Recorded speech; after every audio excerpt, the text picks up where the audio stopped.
Bonsoir à toutes et à tous. Je suis heureux de vous retrouver ce soir pour la poursuite de cette histoire de la reconstruction de l'église de Vels.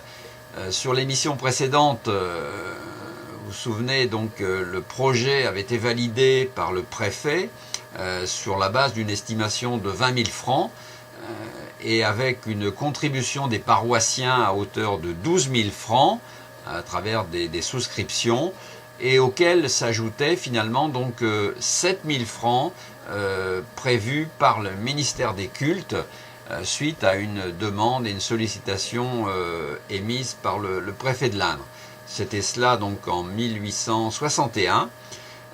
Mais les traces, en fait, les seules traces qu'on retrouve ensuite, c'est 1863, en mai 63. Donc visiblement, il ne s'est pas passé grand-chose.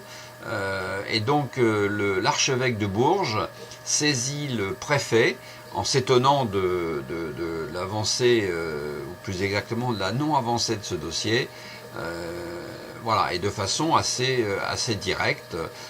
Le préfet, dans la foulée, demande des comptes au maire de Vels, dans une forme là aussi très claire, si j'ose dire, et donc là, on a une lettre assez étonnante du maire de Vels qui lui répond en lui demandant une quinzaine de jours parce qu'il est cloué au lit avec une forte fièvre et ne manquera pas, dit-il, de lui donner toutes les explications. En réalité, on n'a pas vraiment trouvé les traces de ces explications. Les documents donc qu'on retrouve sur l'avancée du chantier, en fait, sont en mai 1865, et où là, donc, on a un document assez détaillé de l'architecte d'Auvergne qui explique, et c'est là, à mon avis, vraiment la cause du retard, c'est que le projet n'est plus à 20 000 francs, mais il est à 30 000 francs, ce qui change évidemment pas mal de choses.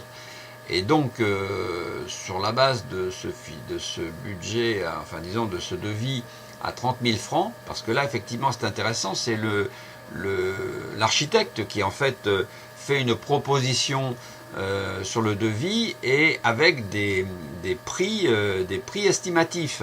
Et c'est sur cette base-là que les adjudicateurs répondent.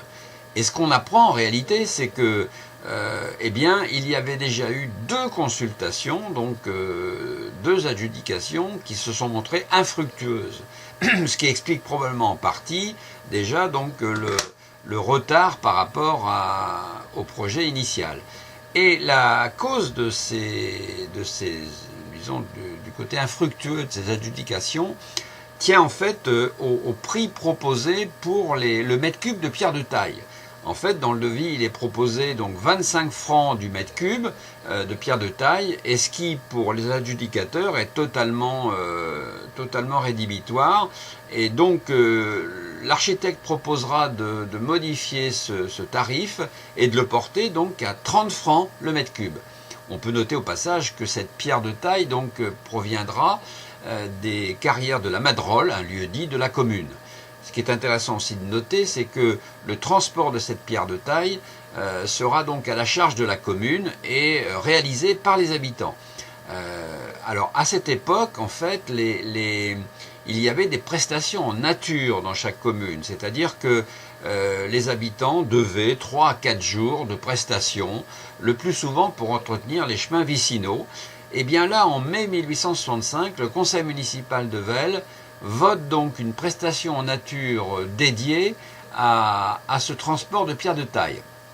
Et là, donc, il est demandé à tout habitant ou propriétaire de la commune qui dispose donc de 2 bœufs ou d'un cheval d'assurer finalement le transport de 1,25 m3 de pierre de taille. Et s'il ne souhaite pas le réaliser sous forme en prestation en nature, il peut toujours s'acquitter effectivement donc sous forme d'argent, et là ça lui en coûtera donc 6 francs. Voilà.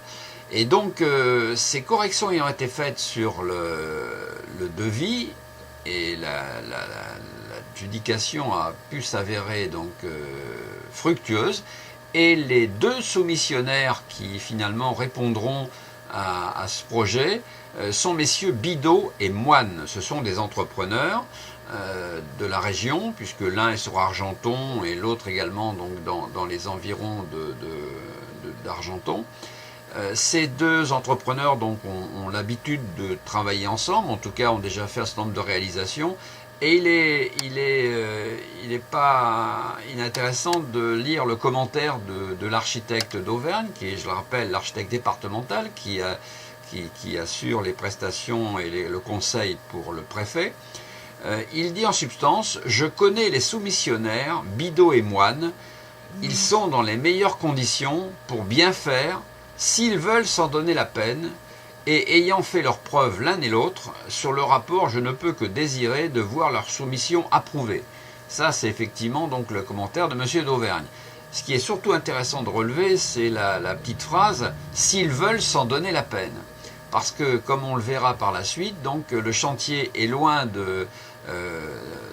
d'être achevé et de nombreuses péripéties seront relevées. Néanmoins, donc, la soumission est attribuée le 19 février 1866.